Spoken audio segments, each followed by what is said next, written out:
Bismillahirrahmanirrahim. Dear students, Assalamu alaikum and welcome to the next lecture of Mathematics 10, chapter number 3 Variations, exercise 3.2.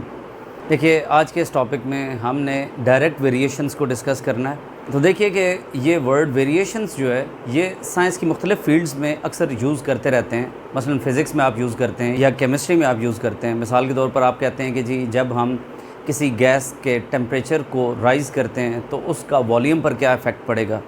तो आप कहेंगे कि जी gas के temperature को rise करने से उसका वॉल्यूम भी राइज़ कर जाएगा, यानी इंक्रीज़ कर जाएगा। या इसी तरह से अगर हम कहें कि मिसाल के तौर पर कोई एक स्पीड ऑफ द कार है, अगर आप वो इंक्रीज़ करेंगे तो टाइम कम लेगी, तो इसका मतलब है कि एक क्वांटिटी इंक्रीज़ हो रही है तो दूसरी डिक्रीज़ हो रही है। So there are two types of variations. Variations basically दो टाइप्स की होती हैं। एक वेरिएशन डायरेक्ट वेरिएशन कहलाती है और एक वेरिएशन इन्वर्स वेरिएशन कहलाती है। तो आज के इस लेक्चर में हमने डायरेक्ट वेरिएशंस को डिस्कस करना है। देखिए अगर टू क्वांटिटीज़ इस तरह से एक दूसरे के साथ रिलेटेड हों कि एक क्वांटिटी के इंक्रीज़ करने से दूसरी क्वांटिटी भी इंक्रीज़ करने लग पड़े, या एक क्वांटिटी के डिक्रीज़ करने से दूसरी क्वांटिटी भी डिक्रीज़ करने लग पड़े, तो हम कहेंगे कि both quantities are directly related to each other, या इनके दरमियान डायरेक्ट वेरिएशन आ रही है। मिसाल के तौर पर x और y कोई दो क्वांटिटीज़ हैं और अगर वो डायरेक्टली रिलेटेड हैं तो हम कहेंगे कि y is directly proportional to x।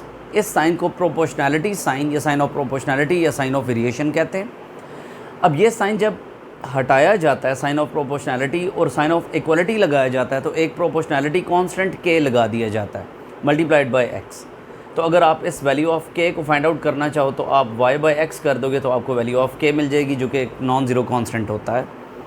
अब देखिए कि जब हम डायरेक्टली प्रोपोर्शनल की बात कर रहे होते हैं कि दो क्वांटिटीज़ एक दूसरे से डायरेक्टली प्रोपोर्शनल हैं या डायरेक्टली रिलेटेड हैं या डायरेक्ट वेरिएशन है उनके दरमियान, तो उसकी एग्जांपल में मैं इस तरह से कहूँगा कि मिसाल के तौर पर आप अगर किसी कार की स्पीड को बढ़ा दें तो वो ज़्यादा डिस्टेंस कवर करेगी, यानी स्पीड और डिस्टेंस का डायरेक्ट रिलेशन है। जितनी ज़्यादा स्पीड होगी उतना ज़्यादा डिस्टेंस कवर होगा। इसी तरह से अगर आप सर्कल के रेडियस की बात करते हैं और उसके सर्कमफ्रेंस की बात करते हैं, जितना ज़्यादा रेडियस बड़ा होता जाएगा, सर्कल की जो बाउंड्री उसका सर्कमफ्रेंस आ रहा है वो भी बड़ा होता जाएगा। सिमिलरली अगर हम कहें कि सर्कल का रेडियस आप कम करते जाएँ तो उसका सर्कमफ्रेंस भी कम होता जाएगा। यानी एक क्वांटिटी के इंक्रीज़ करने से दूसरी भी इंक्रीज़ कर रही है या एक के डिक्रीज़ करने से दूसरी भी डिक्रीज़ कर रही है। तो ऐसी वेरिएशन को हम डायरेक्ट वेरिएशन बोलते हैं।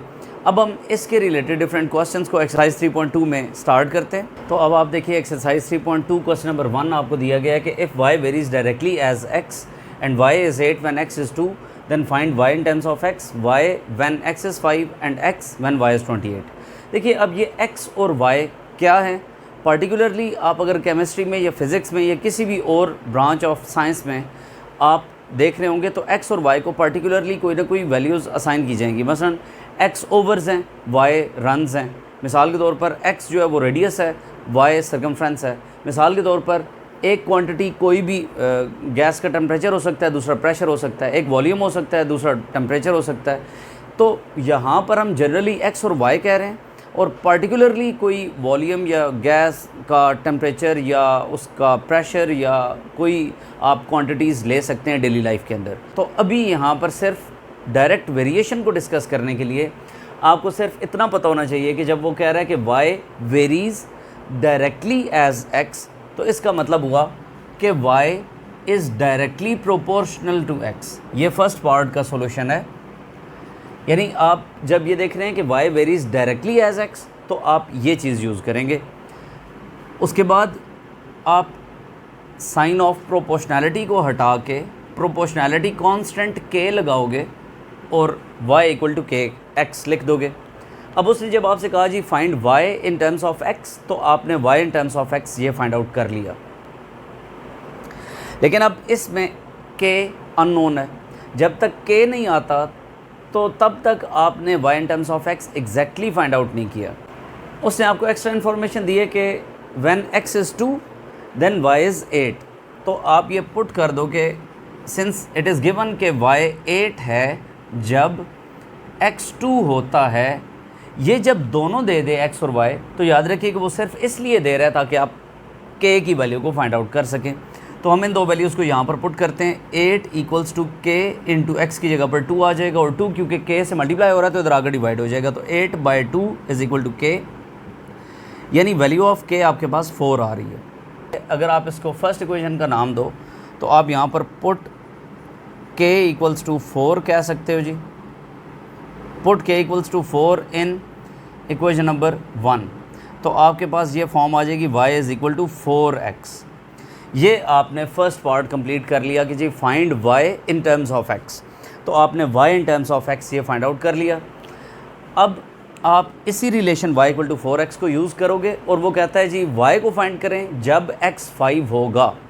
तो अब अगर आप इसका नाम मिसाल के तौर पर a रखते हो तो आप कहोगे कि since y is equal to 4x put x equals to 5 implies y equal to 4 into 5, यानी y की वैल्यू 20 आ रही है। So when x is 5 then y is 20।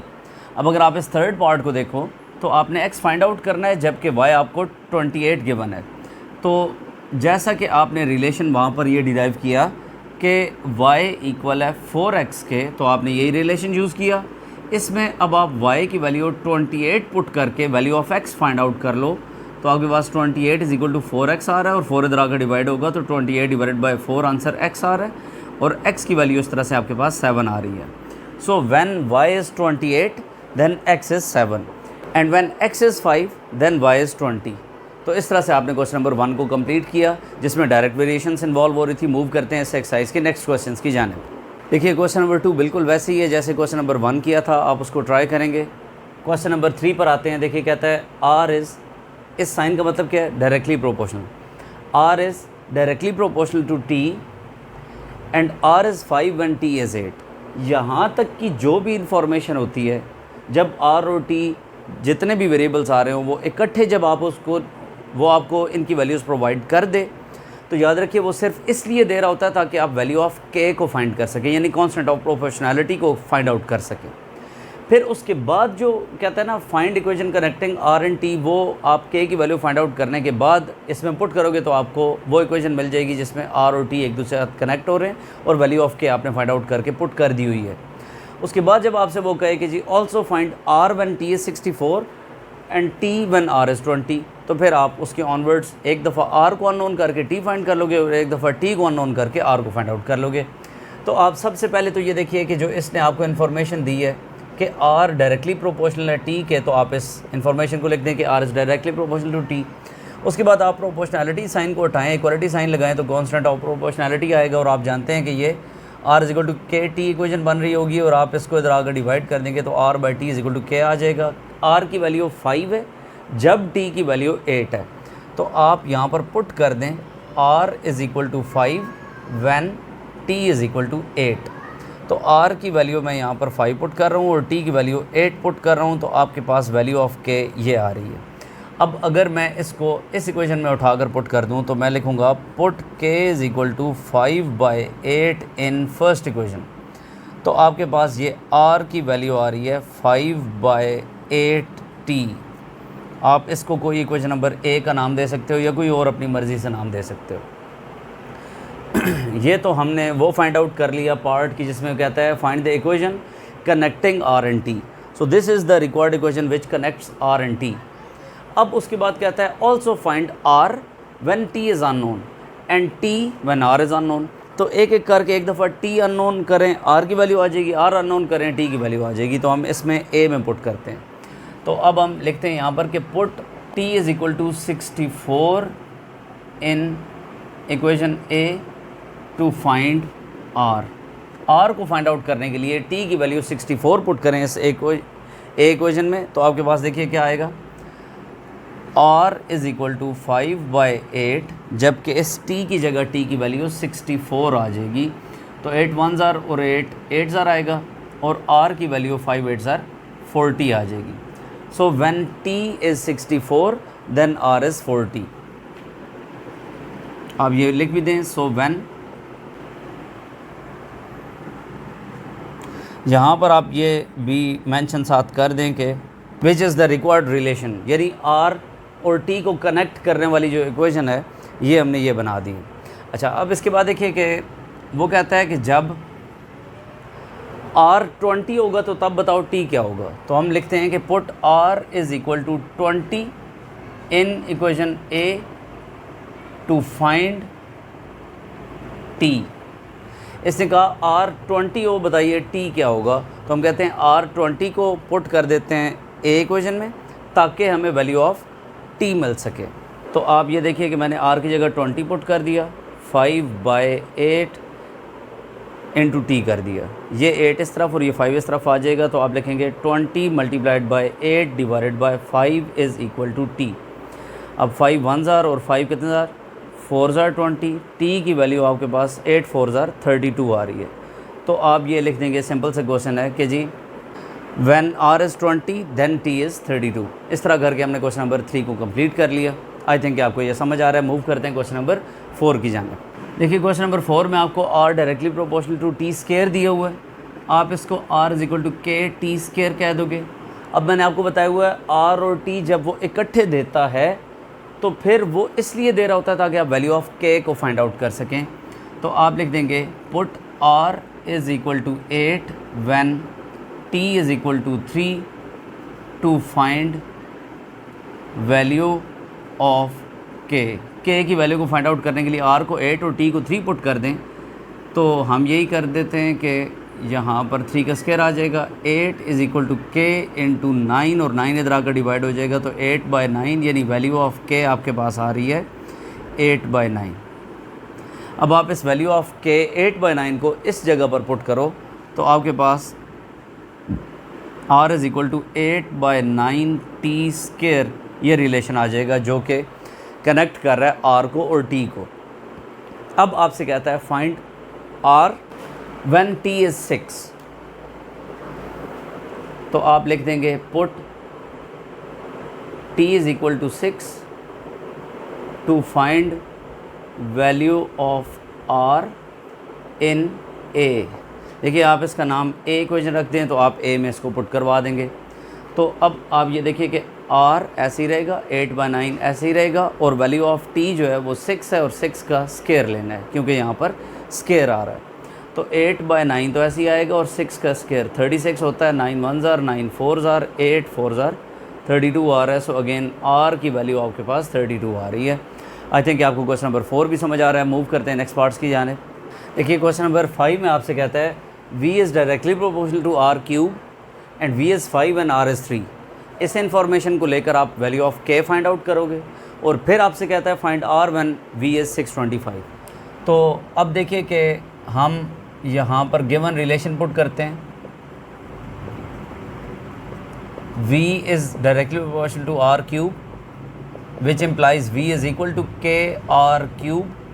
अब आप लिखेंगे put V is equal to 5 when R is 3। तो 5 is equal to के 3 क्यूब। क्यूब इसलिए आ रहा है क्योंकि R पर क्यूब आ रहा है। उसके बाद 5 इज़ इक्वल टू के इंटू 27 और ये 27 इधर आकर डिवाइड हो जाएगा। तो वैल्यू ऑफ के आपके पास आ रही है 5/27 और इसको अगर हम इसमें पुट करें तो आपके पास रिलेशन बनता है V is equal to 5/27 R cube जिसको हम A का नाम दे देते हैं। अब आपसे कहता है find R when V is 625। Put V equal to 625 to find R in equation number A। तो अब आप देखिए कि V की जगह 625 पुट कर दिया जाएगा, 5/27 ऐसे ही आएगा और इंटू R क्यूब जैसा था वो ऐसा ही आ जाएगा। अब देखिए तो इसको आप उधर मल्टीप्लाई और इसको आप इधर आकर डिवाइड कर देंगे। 625 divided by 5 multiplied by 27 is equal to R cube आ जाएगा। 5 1 ज़ार 5 125 ज़ार। अब अगर आप R क्यूब फाइंड आउट करना चाहें